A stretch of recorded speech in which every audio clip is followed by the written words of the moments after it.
முன்பாக நிறுத்தின தேவனை நான் மறுபடியும் ஸ்தோத்திரிக்கிறேன். இந்த நாளிலும் அன்போடு அழைத்த குருவானவர் எலியசர்ன சபையின் முக்கியஸ்தர்கள், திருச்சபையின் ஒவ்வொரு பிள்ளைகளையும் இயேசுவின் நாமத்தினாலே வாழ்த்துகிறேன். ஒரு அல்லேலூயா சொல்லுவோமே, கரங்களை உயர்த்தி நல்ல சத்தமா சொல்லுவோம், அல்லேலூயா. கர்த்தர் பெரியவர், கர்த்தர் நல்லவர். இந்த நாளிலும் உங்கள் முன்பாக ஆண்டுடைய வார்த்தை கொடுக்கும்படியாய், ஒருவேளை இன்னைக்கு இந்த செய்தியை கேட்கும் பொழுது நிறைய பேருக்கு கடினமாக இருக்கலாம். ஆனால் இது உங்களை உடைத்து உருவாக்கி உங்களை எங்கே கொண்டு போய் சேர்க்கணுமோ அங்கே சேர்க்குற செய்தியாக இருக்கும். அல்லேலூயா, அல்லேலூயா. ஆமாம், ஒருவர் எடுத்தவர் படிக்கலாம். யோவான் எழுதின சுவிசேஷம் 3ஆம் அதிகாரம் 3ஆம் வசனம் மற்றும் 5ஆம் வசனத்தை ஒருவர் சத்தத்தை உயர்த்தி படிப்போம். இயேசு அவருக்கு பிரதித்திரமாக, ஒருவன் மறுபடியும் பிறவாவிட்டால்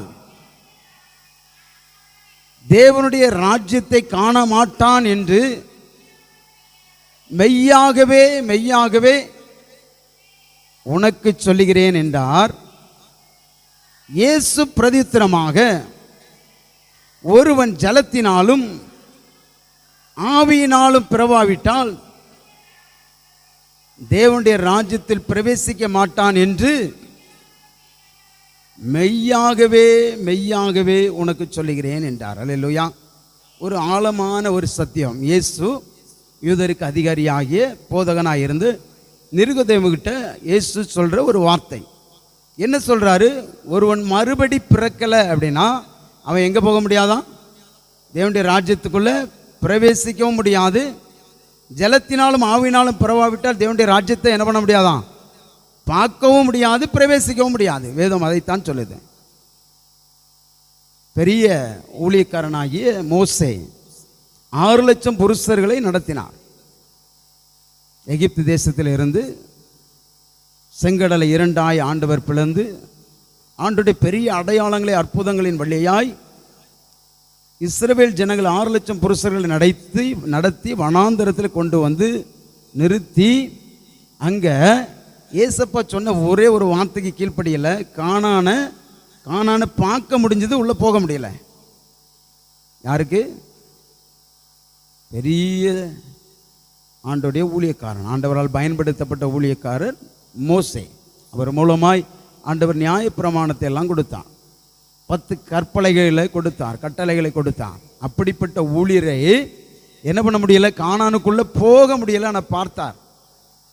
அதே போல இஸ்ரவேல் ஜனங்கள் எகிப்து தேசத்தின் அடிமைத்தனத்தில் இருந்து வனாந்தரத்துக்கு வந்தாங்க. வனாந்தரத்தில் வந்து கீழ்ப்படியாதவர்களே ஆண்டவர் அங்கே என்ன பண்ணாராம்?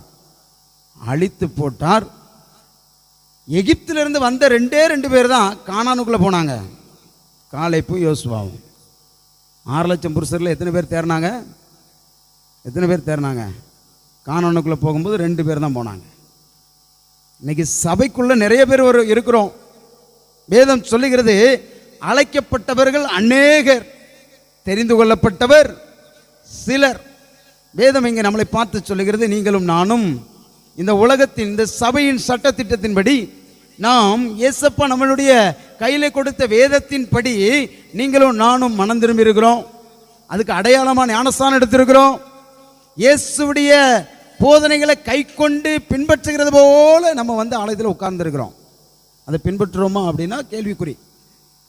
அதனால தான் இங்கே யூதருக்கு அதிகாரியாக இருக்கிற நிருகோதேமுகிட்ட இயேசு சொல்கிறாரு, ஒருவன் ஜலத்தினால் ஆவினால் பிறவாவிட்டால் தேவனுடைய ராஜ்யத்துக்குள்ளே பிரவேசிக்க முடியாது. மறுபடியும் பிறக்கலைன்னா தேவனுடைய ராஜ்யத்தை பார்க்கவே முடியாது அப்படின்னு சொல்கிறாரு.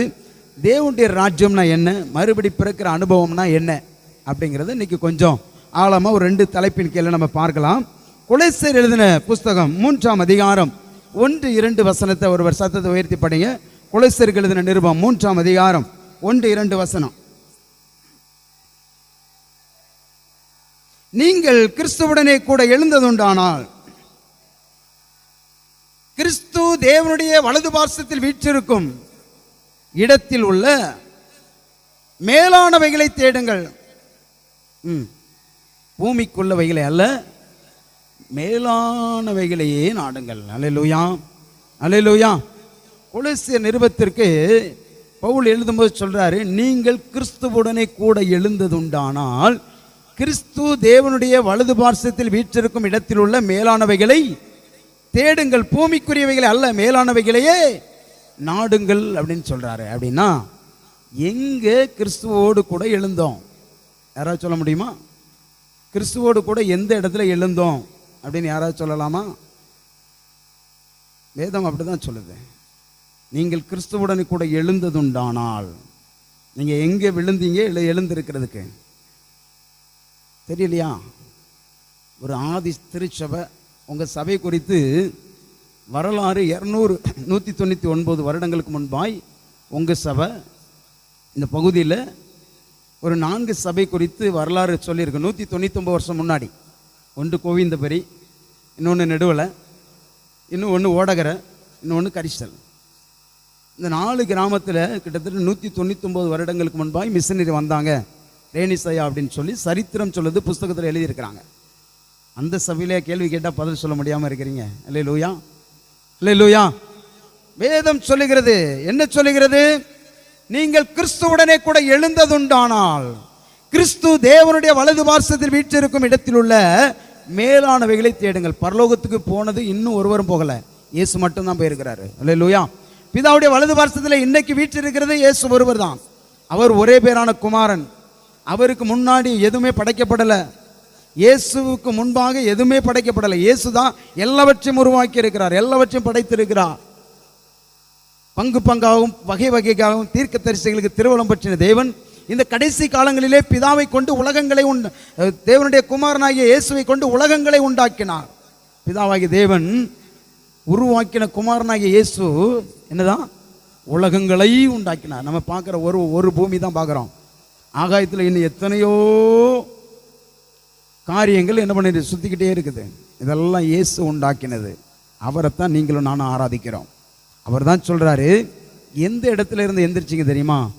எப்போ உங்க பழைய பாவ மனுஷனை ஞானஸ்தானத்தின் மூலமா அடக்கம் பண்ணீங்களோ, எப்போ அந்த தண்ணியிலிருந்து எழும்புறீங்களோ, அதான் சொல்றாரு, நீங்கள் கிறிஸ்துவுடனே கூட உயிர்த்தெழுதலின் சாயலாய் எழுந்ததுனால எழுந்ததுண்டானால் நீங்க எந்த இடத்தை தேடணும்?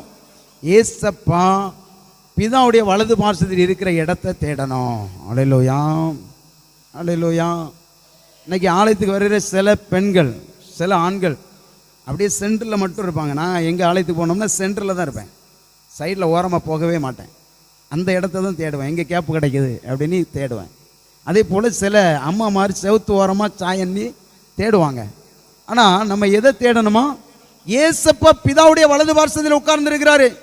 அந்த இடத்த ஒரு மனுஷன் பார்த்தான், தேவ மனுஷன். ஸ்தேவான நகரத்துக்கு வெளியே கொண்டு போனாங்க, அவனுடைய வஸ்திரத்தை உறிஞ்சாங்க. பவுலப்போஸ்தலனுடைய வஸ்திரத்தை வைத்திருந்தார்.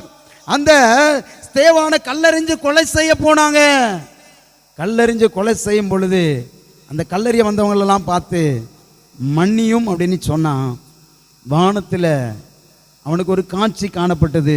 பிதாவுடைய வலது பார்சத்தில் இயேசு கிறிஸ்துவானவர் எழும்பி நிற்கிற காட்சியை பார்த்தார். அல்லேலூயா.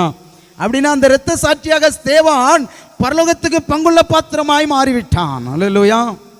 இன்னைக்கு மணிப்பூரில் சமீபத்தில் மே மாதம் நடந்த சம்பவம் நம்மளுக்கெல்லாம் மனசை உடைக்க வேண்டிய ஒரு பெரிய பயங்கரமான சம்பவம். அங்கே சின்ன பிள்ளைகள் மட்டும் 100க்கு அதிகமான பேர் மரித்திருக்கிறாங்க, கொடூரமாய் கொலை செய்யப்பட்டிருக்கிறாங்க. இவங்களெல்லாம் இரத்த சாட்சியின் தொகையில் இருக்கிறாங்க. இவங்களுக்கெல்லாம் ஒரு நாள் நீதி செய்யப்படும். நம்முடைய ஆண்டவர் நீதி உள்ள நியாயாதிபதி. அல்லேலூயா, அல்லேலூயா. இங்கே வேதம் நம்மளை பார்த்து சொல்லுகிறது, நீங்கள் ஞானஸ்தானத்தில் உங்கள் பழைய பாவ மனுஷனை அடக்கம் பண்ணிட்டு ஞானஸ்தானத்தில் தண்ணியிலிருந்து வெளியே எழும்பும் பொழுது கிறிஸ்துவுடனே கூட எழுந்தது உண்டானால் நீங்கள் எங்கே எதை தேடணும்? நீங்கள் கிறிஸ்து தேவனுடைய வலது பார்சத்தில் இருக்கும் வீட்டில் இருக்கும் இடத்தில் உள்ள மேலானவைகளை தேட வேண்டும். ரோமருக்கு எழுதின நிருபம் 6ஆம் அதிகாரம் 2-3 வசனத்தை படிங்க. ரோமருக்கு எழுதின நிருபம் 6ஆம் அதிகாரம் 2-3 வசனத்தை ஒரு வருஷத்தமாய் பண்ண.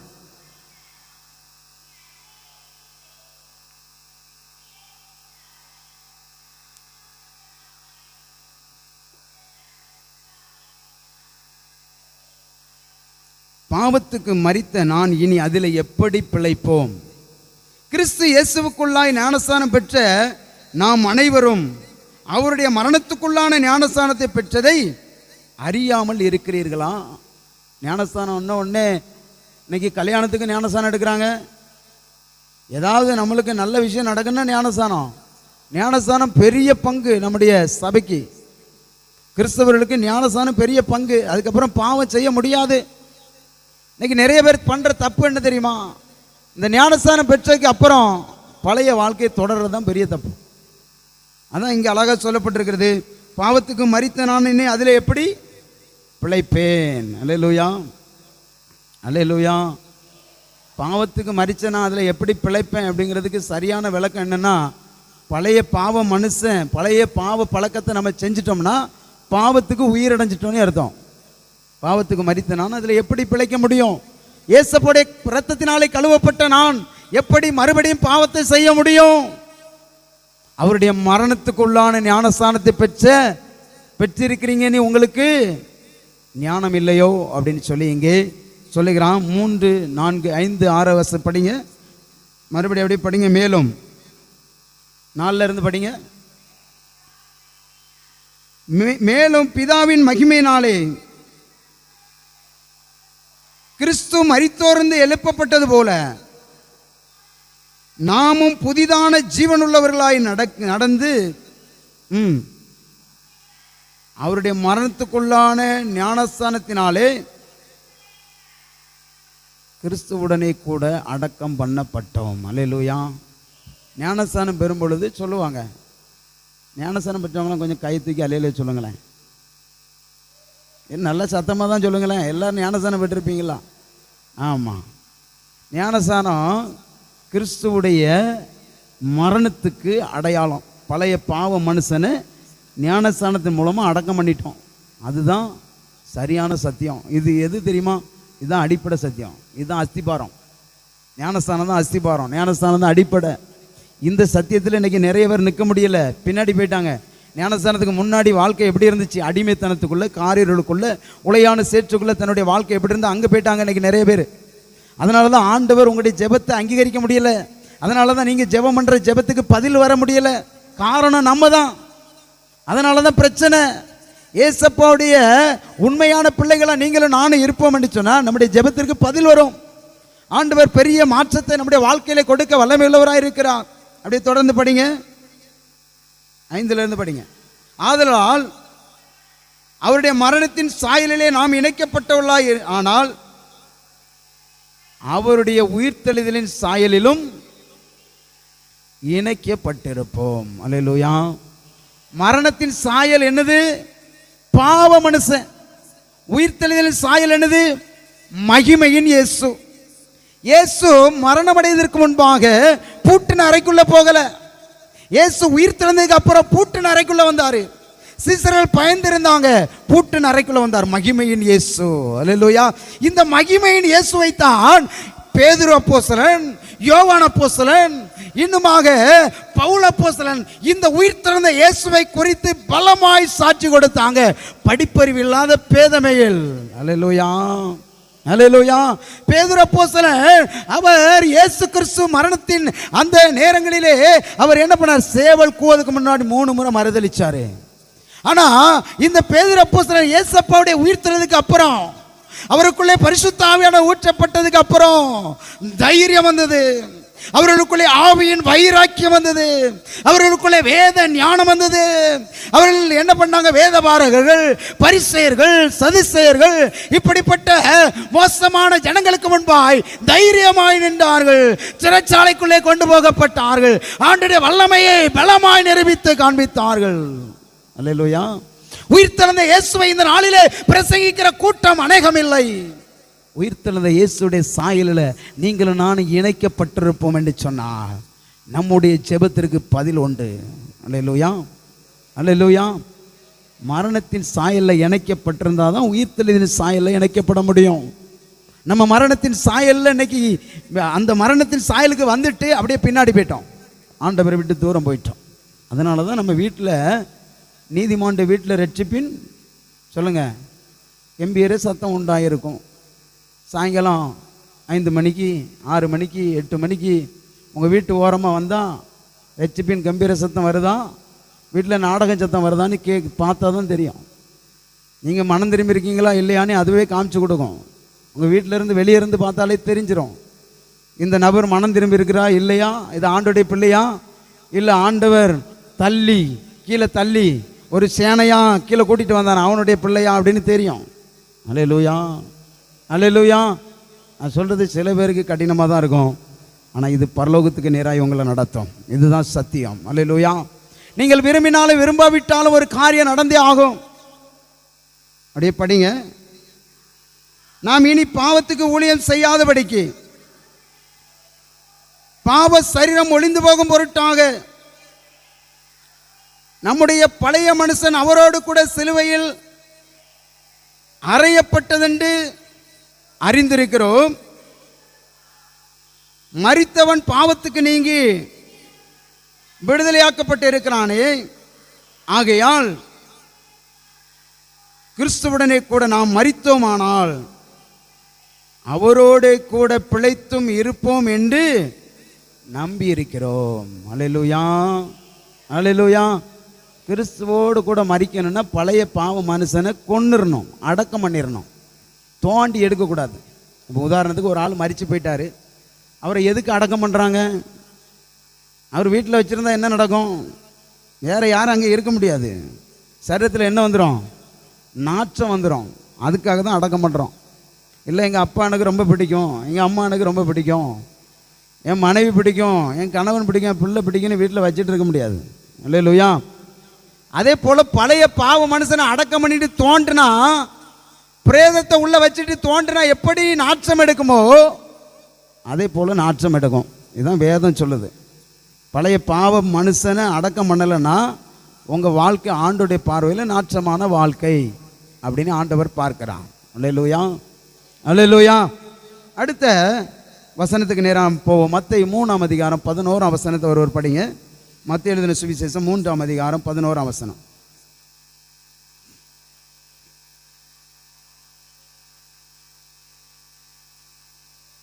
மனம் திரும்புதலுக்கென்று நான் ஜலத்தினாலே உங்களுக்கு ஞானஸ்நானம் கொடுக்கிறேன்.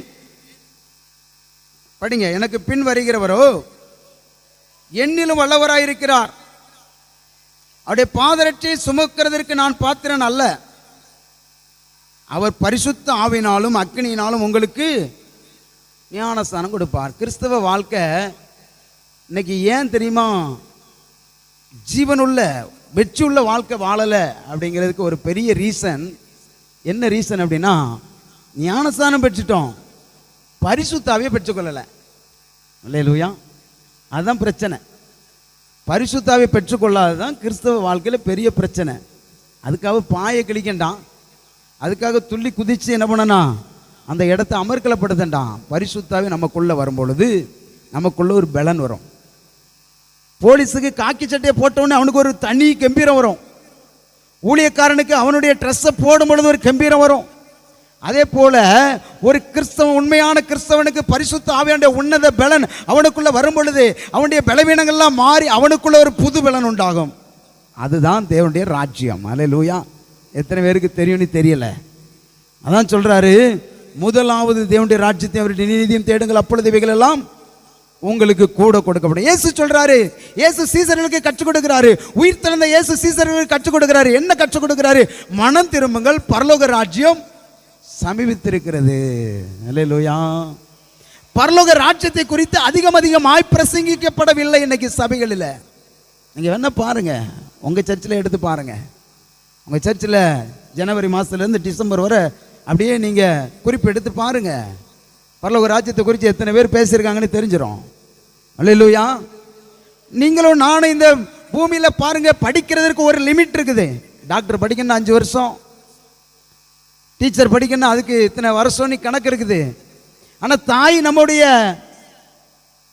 பிறந்த உடனே தூக்கிட்டு வருவாங்க, அன்னைக்கு நம்மளுக்கு தெரியாது. தாய் நம்மளை ஆலயத்துக்கு கொண்டு வருவாங்க, அன்னைக்கு நம்மளுக்கு தெரியாது. கடைசியில் 4 பேரோ 6 பேரோ இல்லைன்னா ஏதோ ஒரு வண்டியோ நம்மளை சுமந்துட்டு வரும், அப்பவும் நம்மளுக்கு தெரியாது. இந்த இடப்பட்ட காலத்தில், அதாவது பிறந்த நாள் முதல் மரிக்கும் வரைக்கும் படிக்கிற ஒரு இடம் தான் பரிசுத்தம் உள்ள தேவாலயம். அல்லேலூயா. இது எங்க போறதுக்கு? படிச்சா டாக்டர் படிச்சு முடிச்சுட்டு நீங்க அதுக்கு சர்டிபிகேட் வாங்கி வேலை செய்யலாம். ஆனா ஆலயத்தில் வந்து படிக்கிறது எதுக்கு?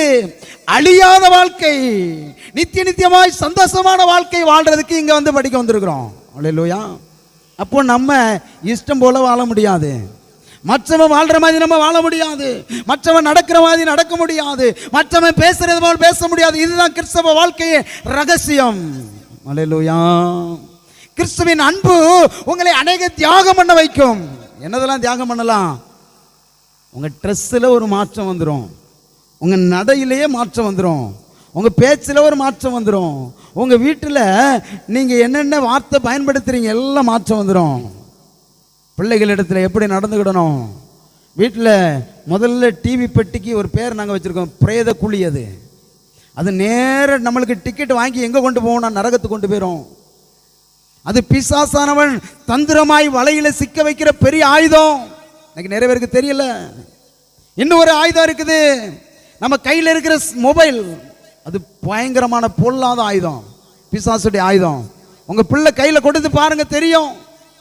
இன்னைக்கு ஒரு ஒரு ஒரு பாட்டியம்மா சொல்றாங்க, என் பேத்தி போனை எடுத்து இன்னைக்கு மாறிட்டான், அதுல மதிமயங்கி கிடக்குறான் அப்படின்னு சொல்றாங்க. நான் எத்தனை பேர் அப்படி இருக்கிறோம்? ஆண்டவரை விட்டு தூரமாய் போய்விட்டோமோ? ஆண்டவரை விட்டு துன்மார்க்கமான ஜீவனம் பண்றோமோ? ஏசப்பா உங்களையும் என்னையும் ரட்சிக்கும்படி அல்லவோ பரிசுத்தமுள்ள மாசற்ற குற்றமற்ற விலையேறப்பட்ட ரத்தத்தை சிந்திருக்கிறான். அந்த ரத்தத்தின் விளக்கரயத்தின் அந்த சித்தம் உங்களுக்கு தெரியுமோ? இன்னைக்கு ஆண்டவருடைய குமுறலின் சத்தம் உங்க இதய கதவை தட்டி கொண்டு இருக்கிறது. நீங்க எங்க பயணிக்கிறீங்க? எந்த இடத்துக்கு நேர போறீங்க? ஒன்று தெரியுமா? நரகம் வந்து உங்களுக்காக எனக்காக படைக்கல. எத்தனை பேருக்கு தெரியும்னு தெரியல. நரகம் உங்களுக்காக எனக்காக படைக்கல, தள்ளப்பட்ட பிசாசுக்காக ஆண்டவர் படைக்கப்பட்டது. அந்த இடத்துக்கு இன்னைக்கு நிறைய பேர் டிக்கெட் வாங்கிடுறான். தற்கொலை பொண்ணு டைரக்டா டிக்கெட் எங்க தெரியுமா? நரகம் தான். பாதாளம் நிறைய செல் இருக்குது, பாதாளம் இருக்குது, அக்கினி கடல் இருக்குது, அவியாத அக்கினி கடல் இருக்குது, நிறைய இடம் இருக்குது. எங்க? நரகத்தில் நிறைய இடம் இருக்குது, பரலோகத்திலையும் நிறைய இடம் இருக்குது. எருசலேம் இருக்குது, சியோன் இருக்குது, ஏசப்படைய வலது பார்சம் இருக்குது, தூதர்கள் ஆராதிக்கிற இடம் இருக்குது. இப்படி சொல்லிட்டே போகலாம். பரலோகத்தில் நிறைய இடம் இருக்குது. அல்லேலூயா. நீங்க பரலோகத்துக்கு பயணிக்கணும்னா இந்த பூமியில் வாழ்ற வாழ்க்கையில நிறைய தியாகம் பண்ணி தான் ஆகணும். உங்க பிள்ளைகளுக்காக திறப்புல நின்று ஜெபித்து தான் ஆகணும். உங்க கணவன்மாருக்கு திறப்புல நின்று ஜெபித்து தான் ஆகணும். அதைத்தான் ஆண்டவர் இந்த நாளிலே விரும்புகிறான். மார்க் 1:9-10 படிங்க. மார்க் 1:9-10.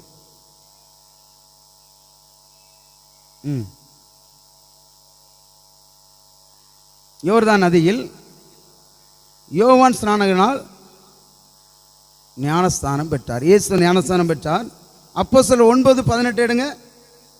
அப்போஸ்தலர் 9:18.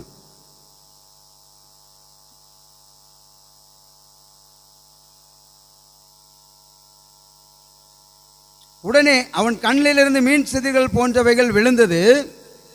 அவன் பார்வையிடந்து எழுந்திருந்து ஞானஸ்நானம் பெற்றான். இங்க யார் ஞானஸ்நானம் பெற்றா? பவுல் அப்போஸ்தலன் ஞானஸ்நானம் பெற்றார். நீங்க வேதத்தில் எடுத்து பாருங்க. ஞானஸ்நானம் பெற்ற உடனே ஏசப்பாவுக்கு யோவான் ஸ்நானம் ஞானஸ்நானம் கொடுத்தாரு. யோர்தான் நதியில ஞானஸ்நானம் பெற்று கரையேறார் இயேசு. கரையேறும் பொழுது ஏசப்பா மேல புறாவை போல் ரூபம் கொண்டு பரிசுத்த ஆவியானவர் வந்து இறங்கினான். இறங்கி ஒரு வார்த்தை உண்டானது, வானத்திலிருந்து ஒரு சத்தம், இவர் என்னுடைய நேசகுமாரன், இவரில் பிரியமாயிருக்கிறேன், இவருக்கு செவி கொடுங்கள் அப்படின்னு ஒரு சத்தம் வந்தது. இங்கே பவுல் அப்போஸ்தலன் தமஸ்குவுல இருக்கிற தேவாலயத்துக்குள்ள போய் அங்கே இருக்கிற தேவ பிள்ளைகளை, கர்த்தருடைய ஊழியக்காரர்களை துன்பப்படுத்தும்படியாய் லெட்டர் வாங்கிட்டு போனாரு. தமஸ்குக்கு போற வழியில பவுலுடைய கண்ணு ஆண்டவர் குருடாக்கிட்டாரு. ஒரு ஒளி தான் கண்ணு குருடாயிட்டு. இப்போ கையிலாக கொடுத்து தான் தூக்கணும், கண்ணே தெரியாம போயிட்டு 3 நாள் புசிக்காம குடிக்காம இருக்கிறார் பவுல். இப்போ பவுலுக்கு ஆண்டவர் பேசுறாரு, எப்பா ஒருவர் வருவார் உனக்கு ஞானஸ்தானம் கொடுக்க, ஒருவர் வருவார். இப்போ அனனியாட்ட ஆண்டவர் பேசுறாரு, எப்பா நீ பவுலுக்கு போய் என்ன பண்ணு, ஞானஸ்தானம் கொடுக்கணும். இல்லப்பா நான் போக முடியாது, ஏன்னா அவன் இன்னைக்கு கர்த்தருடைய பிள்ளைகளை துன்பப்படுத்தும்படியாக வந்திருக்கிறான். இல்லை, அவன் என்னுடைய பாத்திரமா இருக்கிறான், என்னுடைய சித்தத்தை செய்கிற மனுஷனா நான் மாற்ற விரும்பி இருக்கேன். அவனை நான் தொட்டிருக்கிறேன் அப்படின்னு சொல்லி அங்கே போய் அனனியா ஜெபம் பண்ணாரு. அவன் கண்ணு திறந்துச்சு. உடனே ஞானஸ்தானம் எடுத்தான். புசிக்காதவன் புசிச்சான். உடனே ஆண்டுடைய வல்லமையை பிரசித்தம் பண்ண ஆரம்பித்தான். பரிசுத்த ஆவியை பெற்று கொண்டால் மாத்திரம்தான் நாம் கிறிஸ்தவ வாழ்க்கை, வெற்றியுள்ள வாழ்க்கை வாழ முடியும். அல்லேலூயா, அல்லேலூயா. இன்னைக்கு கிறிஸ்தவர்கள் எதுக்கெல்லாம் பயப்படுறாங்க தெரியுமா? தெரியுமா? ஒரு எலுமிச்சை பழத்துக்கு பயப்படுறாங்க. ஒரு எலுமிச்சை பழம் கிறிஸ்தவனை இன்னைக்கு பயமுறுத்திடுது. ஒரு அக்கா அப்படிதான் சொன்னாங்க, எங்கள் வீட்டில் எலுமிச்சை பழம் கிடக்குது, என்ன செய்யணும்? அக்கா ஜூஸ் போட்டு குடிச்சிருங்க. நான் அவ்வளோ தூரம் வர முடியாது, ஒரு ஜூஸுக்காக வர முடியாது அப்படின்னு சொன்னேன். அதை நீங்கள் ஒரு குச்சி எடுத்து வெளியே எடுத்து போட்டுருங்க அப்படின்னா, அவங்க எப்படி எடுத்து போட்டாங்களோ தெரியாது. மறுநாள் நியூஸ் வருது, பக்கத்து வீட்டு மரத்தில் இருந்த உளுந்த எலுமிச்சை பழம். ஒரு எலுமிச்சை பழத்துக்கு பயம் இன்னைக்கு. அது பக்கத்து வீட்டில் இருந்து உளுந்த எலுமிச்சை பழத்துக்கே பயப்படுற கிறிஸ்தவ கூட்டம் இன்னைக்கு இருக்கு. எப்படி பரலோகத்துக்கு போக முடியும்? நம்ம யாருக்கு நேராக பயணிக்கிறோம்? ஆண்டவர் சொல்றாரு, நான் உனக்கு பயமுள்ள ஆவியை கொடுக்கவில்லை, உனக்கு பலமும் அன்பும் தெளிந்த புத்தியும் உள்ள ஆவியை கொடுத்திருக்கிறேன். நீ சத்துருக்கு எதிர்த்து நில்லு அப்படின்னு சொல்றாரு. உனக்கு போராட்டம் உண்டு உலகத்தில். எதுக்கு மேலாம் இந்த வான மண்டலத்தில் பொல்லாத ஆவி சேனையானுக்குது. அதுகிட்ட அதிகாரங்கிட்ட, இப்பிரபஞ்சத்தின் அந்தகார லோகாதிபதியோட வல்லமையிட்ட உனக்கு போராட்டம் உண்டு நீ ஆண்டவர் சொல்லியிருக்கிறாரு. அதுக்காக தான் ஜெபம் பண்ணுங்கிறது. அதுக்காக தான் வேதத்தை படிங்க அப்படின்னு சொல்றது. நீங்களும் நானும் ஜெயித்து ஜெயித்து பிசாசை மேற்கொண்டு பரலோகத்துக்கு போகணும். அதைத்தான் ஆண்டவர் விரும்புகிறார். நல்ல ஒரு எதிரி. பரீட்சை எதுக்கு வைக்கிறாங்க தெரியுமா? உங்கள் மைண்ட், உங்கள் அறிவு கூர்மை எப்படி இருக்குன்னு பார்க்க தான். பரலோகத்துக்கு போகிறதுக்கு ஆண்டவர் சூப்பர் பரீட்சை வச்சிருக்காரு. பிசாஸ், அல்லேலூயா. உங்களுக்கு எனக்கும் பிசாசு சரியான ஆளை வச்சிருக்கிறாரு. அவனை ஜெயிச்சிட்டீங்க அப்படின்னா பரலோகத்துக்கு போயிடலாம். அல்லேலூயா. அதுக்கு தான் ஜெபம். ஏசப்பாட்ட சொல்லி இப்படி அடிக்கிறான், நான் என்ன செய்யணும்? அவன் இப்படி திட்டம் போட்டு அடிக்கிறானா, நீ வேற மாதிரி அடி அப்படின்னுவார். அல்லேலூயா. அதுக்கு தான் பரிசுத்த ஆவியானவர் அவசியம். இந்த பரிசுத்த ஆவியான இருந்தால் தான் வேதத்தின் ஆழம், மறைபொருள், ரகசியம் எல்லாம் நம்மளுக்கு என்ன பண்ணும் தெரியும். இன்னைக்கு கொஞ்சம் ஆழமாக நம்ம பார்க்க போகிறோம். ரோமருக்கு எழுதின நிருபம் 10ஆம் அதிகாரம் 9-10 வசனங்கள் ஒரு சத்தத்தை உயர்த்தி படிங்க. ரோமருக்கு எழுதின நிருபம் 10, 9, 10.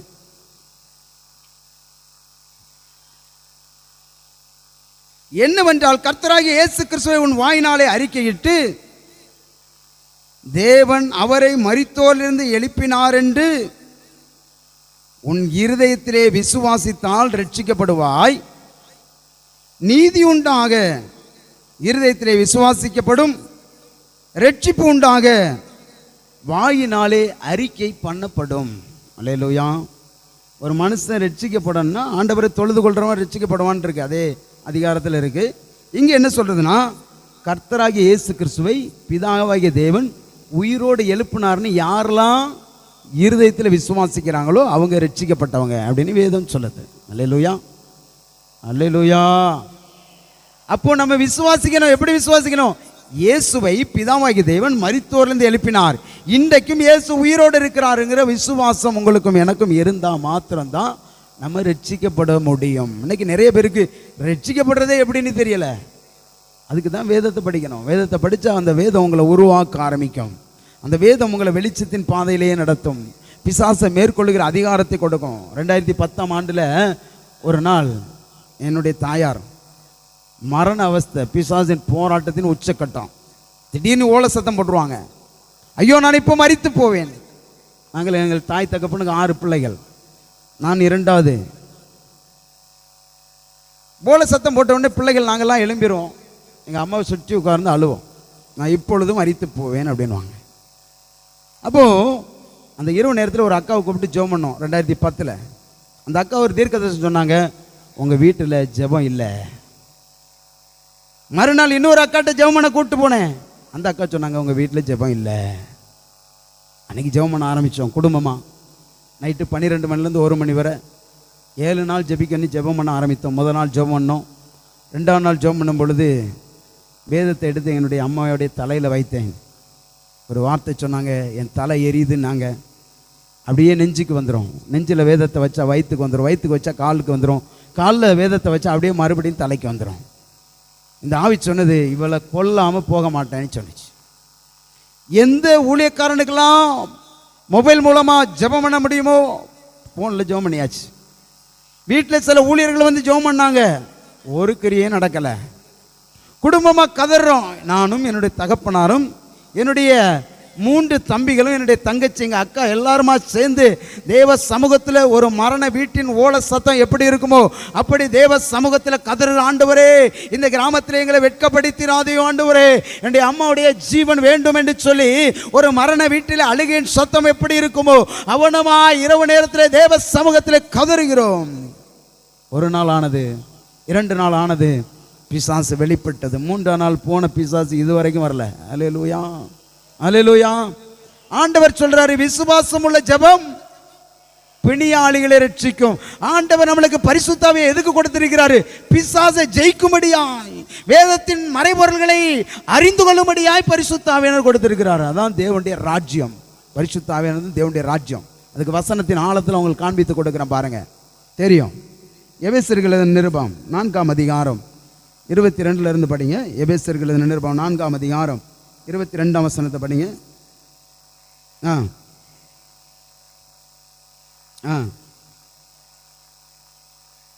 கெட்டு போகிற பழைய மனுஷனை நீங்கள் களைந்து போட்டு உங்கள் உள்ளத்திலே புதிதான ஆவி உள்ளவர்களாக மெய்யான நீதியிலும் பரிசுத்தத்திலும் தேவனுடைய சாயலாக சிருஷ்டிக்கப்பட்ட புதிய மனுஷனை என்ன பண்ணணுமா?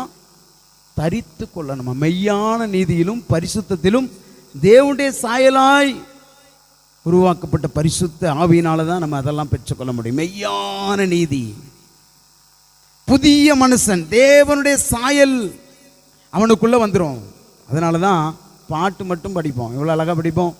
தேவ சாயலாக மாறி தேவனோடு இருப்பேன், நானும் தேவனோடு இருப்பேன். எங்க படிப்பாங்க இந்த பாட்டு? எங்க படிப்பாங்க? மரிச்ச வீட்டில் படிப்பாங்க. எங்க எதை படிக்கணும்னு தெரியவே இல்லை. மரிச்சவங்களுக்கு கேட்கவும் செய்யாது. உயிரோடு இருக்கும்போது சர்ச்சில் படித்தாது கொஞ்சமாவது உணர்வடைஞ்சு மனம் திரும்பி இருக்கலாம். செத்த வீட்டில் பூரா படிக்கிறது. செத்த வீட்டில் யார் கேட்க போகுது? போகிற நம்மளாவது மனம் திரும்பணும் அதை படித்து. இன்னைக்கு எந்தெந்த பாட்டை எங்கே படிக்கணும்லாம் ஞானம் இருக்குது. பரலோகத்துக்கு போகிறதுக்கு மட்டும் இன்னைக்கு ஞானமே இல்லை. வேதத்தின்படி நடக்கிற உத்தம மார்க்கத்தார் பாக்கியவான்கள். அப்படியே படிங்க. 24 வரை படிச்சிட்டிங்களா? அடுத்த கொலோசியர்கள் நிருபம் 3ஆம் அதிகாரம் 3-4 படிங்க. இதில் ஒரு ஆழமான சத்தியம் அடங்கி இருக்குது. கொலோசியர்கள் நிருபம் 3ஆம் அதிகாரம் 3-4. ஏனென்றால் நீங்கள் மரித்தீர்கள், உங்கள் ஜீவன் கிறிஸ்துவுடனே கூட தேவனுக்குள் மறைந்திருக்கிறது. நம்முடைய ஜீவனாகிய கிறிஸ்து வெளிப்படும் பொழுது நீங்களும் அவரோடு கூட மகிமையிலே வெளிப்படுவீர்கள். அல்லேலூயா. எவ்வளவு ஆழமான சத்தியம் பாருங்க. ஏனென்றால் நீங்கள் மரித்தீர்கள், உங்க ஜீவன், உங்க உயிர். கவனிங்க எல்லாரும், தலை தூக்கி பாருங்க. நீங்க பழைய பாவ மனுஷனை அடக்கம் பண்ணிட்டீங்க. உங்க உயிர் டைரக்டா ஏசப்பா கிட்ட போய் ஏசப்பா உயிரும் உங்க உயிரும் சேர்ந்து பிதாவுக்குள்ள மறைஞ்சிருக்குதான். அப்படிதான் வசனம் சொல்லுது. ஏனென்றால் நீங்கள் மரித்தீர்கள், உங்கள் ஜீவன் கிறிஸ்துவுடனே கூட தேவனுக்குள் மறைந்திருக்கிறது. அடுத்த வசனம் சொல்லுது, நம்முடைய ஜீவனாகிய கிறிஸ்து வெளிப்படும் போது நம்ம ஜீவனும் ஏசப்பா உயிரும் ஒன்னா சொல்றாங்க. நம்முடைய ஜீவனாகிய கிறிஸ்து வெளிப்படும் பொழுது நீங்களும் மகிமையிலே வெளிப்படுவீர்கள். அப்படின்னா அந்த மகிமையின் அனுபவம் என்ன? ஒருவேளை இந்த பூமியை விட்டு நம்முடைய ஜீவன் பிரிந்து போய்விட்டேன்னு சொன்னால் நம்ம சரீரம் எங்க இருந்து எடுக்கப்பட்டதோ அங்க போயிடும். அதான் கல்லறை. ஒருவேளை நம்ம சுவாசிக்கிற இந்த ஆவி ஏசப்பா நம்மளுக்கு ஊதுனது, அது அவரிடத்துல போயிடும். நமக்குள்ள ஒன்று அழியாதது ஒன்று இருக்குது, அதுக்கு அழிவு கிடையாது. அதுதான் உள்ளான மனுஷன், இல்லைன்னா ஆத்துமா. அதுக்கு பேர் உள்ளான மனுஷன், இல்லைன்னா ஆத்துமா. இந்த ஆத்துமாவுக்கு அழிவே கிடையாது. ஆண்டவர் தூதர்களை அழியாதவர்களாய் படைத்தார், மனுஷனை அழிவுள்ளவனாய் படைத்தார், மனுஷனுக்குள்ள இருக்கிற உள்ளான மனுஷனை அழியாததாய் படைத்தார். அந்த அழியாத ஆத்துமா எங்கேயாவது ஒரு இடத்துக்கு போய் ஆகணும். ஒன்னு இயேசு பிசாசுக்காக ஆயத்தமாக்கி வைத்திருக்கிற நரகத்துக்கு போகணும், இல்லைன்னா இயேசப்பா நம்மளுக்கு காண்பித்து வைத்த கைகளினால் செய்யப்படாத அந்த வீடு, அந்த பரலோக வீடு, அந்த பெரிய பொக்கிஷம், அந்த நித்திய ராஜ்யம், அந்த இடத்துக்கு போகணும். ரெண்டுல ஒரு இடத்துக்கு போய் ஆகணும். நீங்க விரும்பினாலும் விரும்பாவிட்டாலும், கணவனா இருக்கலாம், மனைவியா இருக்கலாம், தாயா இருக்கலாம், தகப்பனா இருக்கலாம், பிள்ளைகளா இருக்கலாம், நீங்க விரும்பினாலும் விரும்பாவிட்டாலும் ஒரு நாள் இந்த பூமியை விட்டு எவ்வளவு பெரிய பங்களா இருக்கலாம், காரா இருக்கலாம், எல்லாவற்றையும் விட்டு ஒரு நாள் போயாக வேண்டும். அன்றைக்கு தான் தெரியும் நாம் எங்க போகிறோம். நான் சத்திய வார்த்தையை உன்னோடு எச்சரித்து பேசினேனே, நீ அன்றைக்கு எங்கே போனாய்? உன் செவி அன்றைக்கு கேட்கவில்லையோ? நீ மனம் திரும்பாமல் போனது என்ன? அன்றைக்கு இயேசு கேட்பாரு, ஒரு பிரயோஜனமும் கிடையாது. அதுக்காகத்தான் கிறிஸ்தவ வாழ்க்கை சும்மா சாதாரண வாழ்க்கை அல்ல. ஒரு நாள் இந்த பூமியை விட்டு மரணம் எல்லாரையும் பிரிக்கும். அன்றைக்கு நாம் எங்கே போவோம்? அன்றைக்கு நம்முடைய வாழ்க்கை எங்கே? இந்த அழியாத உள்ளான மனுஷன் எங்க போவான்? அதுக்காகத்தான் இவ்வளவு பிரயாசம். ஆலயத்தில் வந்து சும்மா உட்கார்ல, எங்கனாலும் உட்கார்றோம். தேவ சமூகத்தில் காத்திருக்க முடியல, ஜெபிக்க முடியல, ஆவியின் பலன் இல்லை. உண்மையாகவே நான் உங்களை பார்த்து சொல்றேன், தயவு செய்து ஆண்டவர் காண்பித்த நீதியின் பாதையில, வெளிச்சத்தின் பாதையில, பரிசுத்த பாதையில நீங்க பயணிக்கலனா ஒருத்தர் ஒண்ணுமே செய்ய முடியாது. ஏசப்பா உங்களுக்காக விலைக்கிரயமாய் சம்பாதித்த ஜீவனை, இரத்தத்தை அவர் சிந்தினது எந்த பிரயோஜனமும் இல்லாமல் போய்விடும்.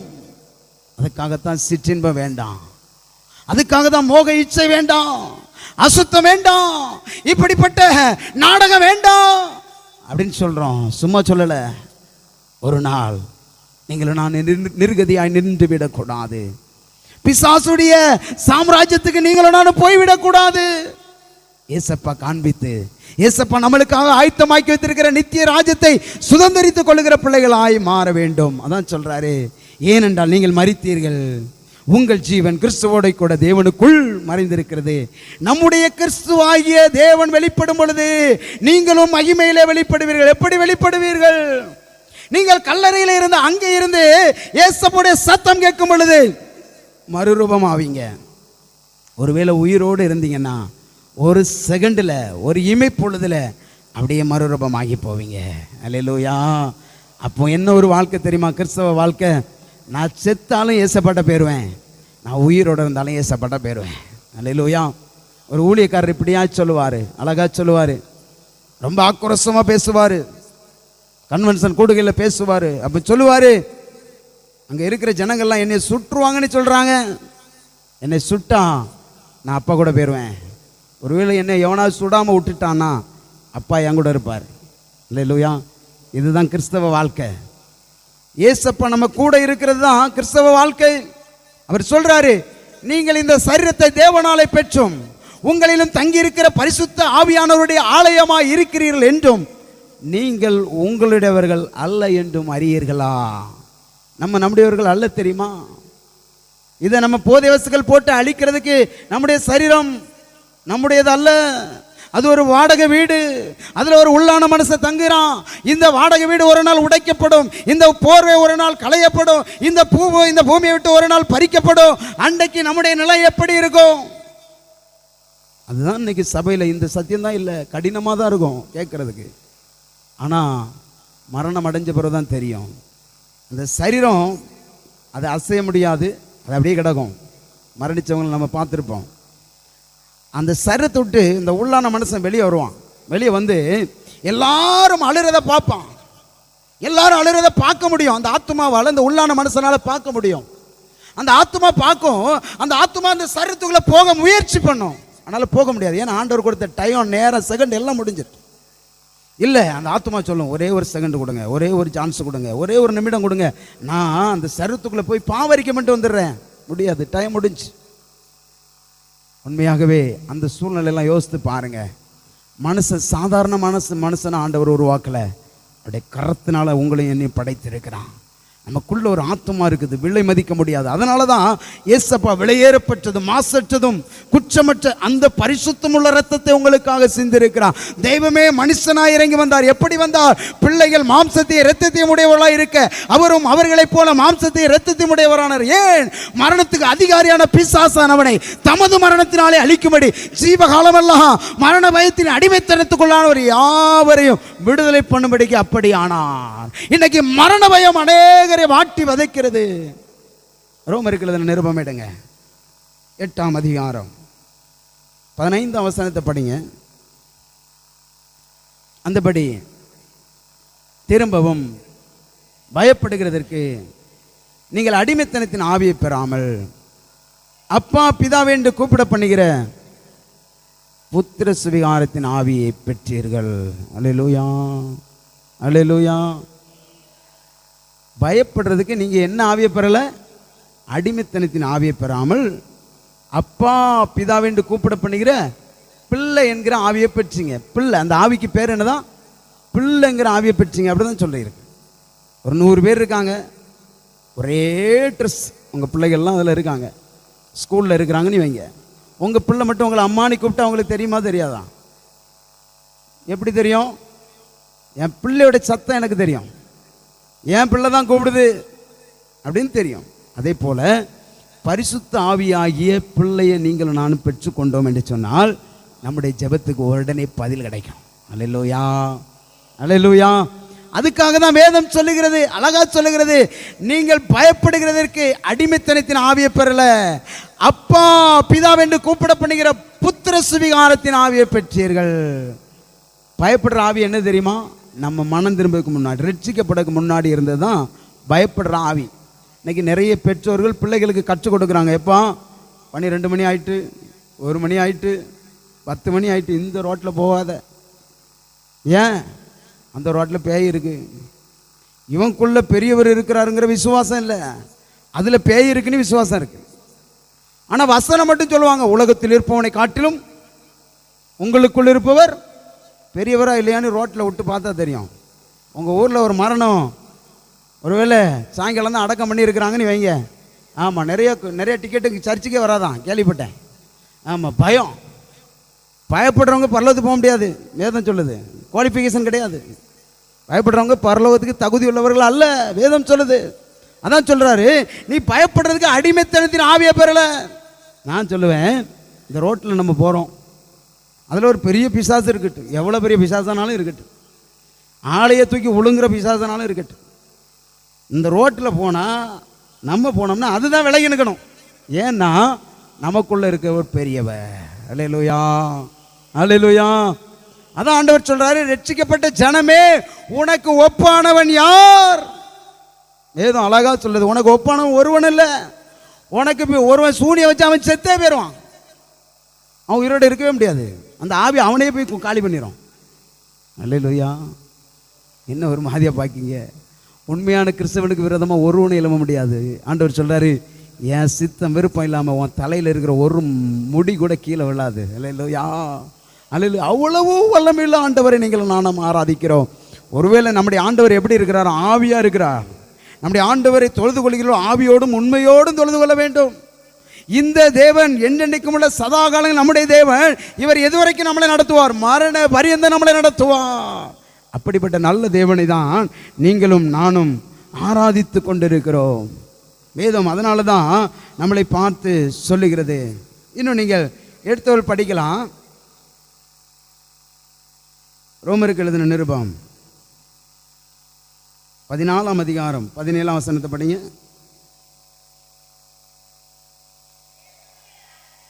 தேவனுடைய ராஜ்யம் புசிப்பும் குடிப்பும் அல்ல,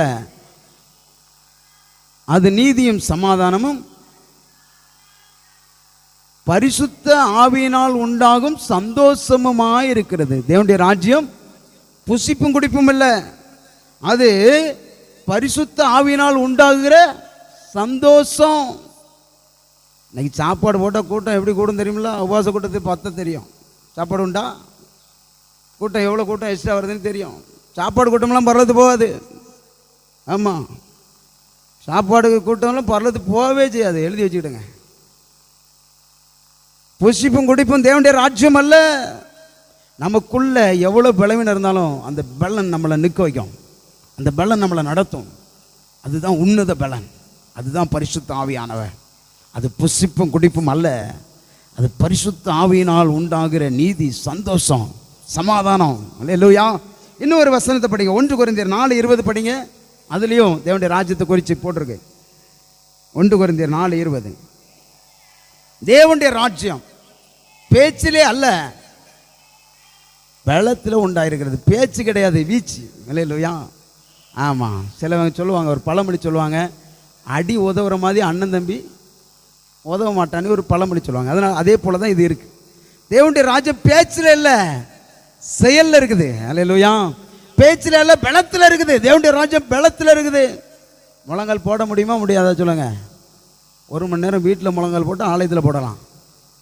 ப்ராக்டிஸ் பண்ணி பாருங்கள், உங்கள் எல்லா உறுப்பையும் சரி பண்ணிடும், எல்லா உறுப்புலையும் நல்லா ரத்தம் ஓடும். அதனால் தேவனுடைய ராஜ்யம் பேச்சில் அல்ல, பலத்தில் இருக்கிறது. அது பலன்.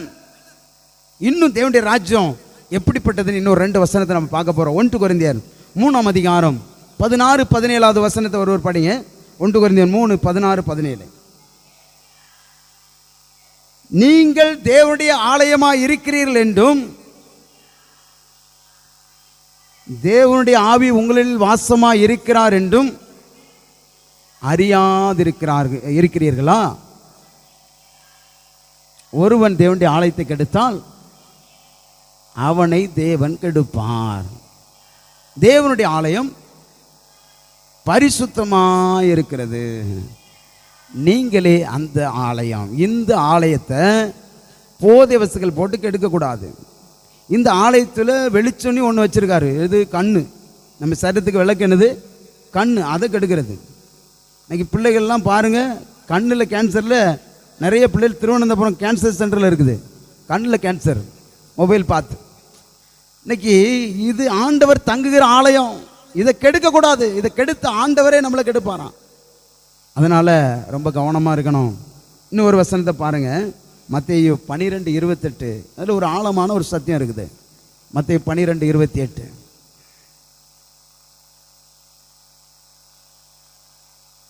நான் தேவனுடைய ஆவியினாலே பிசாசுகளை துரத்துகிறபடினால் தேவனுடைய ராஜ்யம் உங்களிடத்தில் வந்திருக்கிறதே.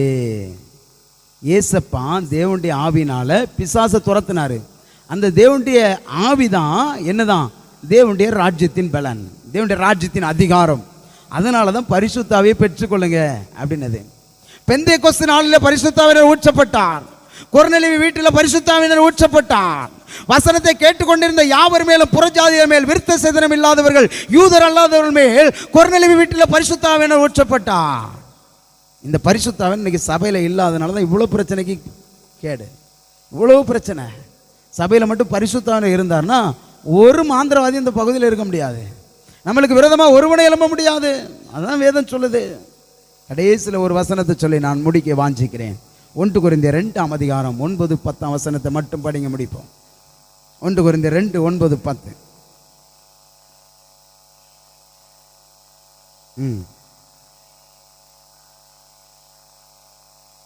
அழகா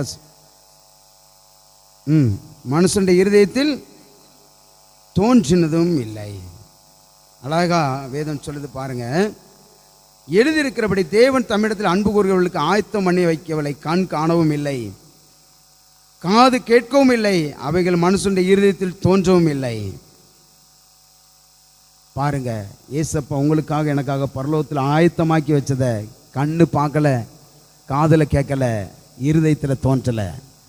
ஆனால் நிறைய வாலிப பெண் பிள்ளைகளுக்கு நம்ம பகுதியில் வாலிப பெண் பிள்ளைகளை புருஷன் வீட்டுக்கு கூட்டி கொண்டு காமிக்க மாட்டாங்க.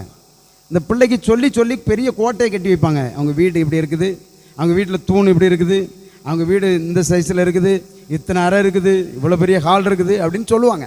அப்படி தானே? இன்றைக்கி லவ் பண்ணுற பிள்ளைகள் வீட்டை பார்த்துருக்கோம். லவ் பண்ணாத பிள்ளைகளுக்கு இப்படி சொல்லி தான் மனக்கோட்டையை கட்டி வச்சுருப்பாங்க.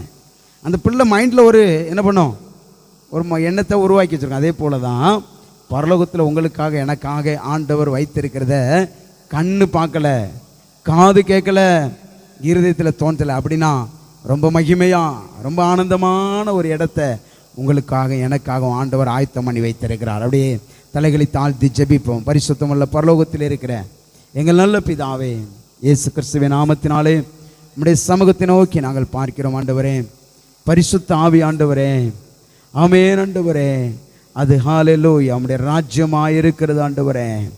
ஆமென் ஆண்டவரே, பாவத்துக்கு மரித்து ஆண்டவரே பரிசுத்த ஆவியை நீங்களும் நானும் பெற்றுக்கொள்ள வேண்டும் என்று சொல்லி ஆண்டவர் ஹல்லேலூயா தேற்றரவாளனை அனுப்பினீரே, உன்னத பலனை அனுப்பினீரே.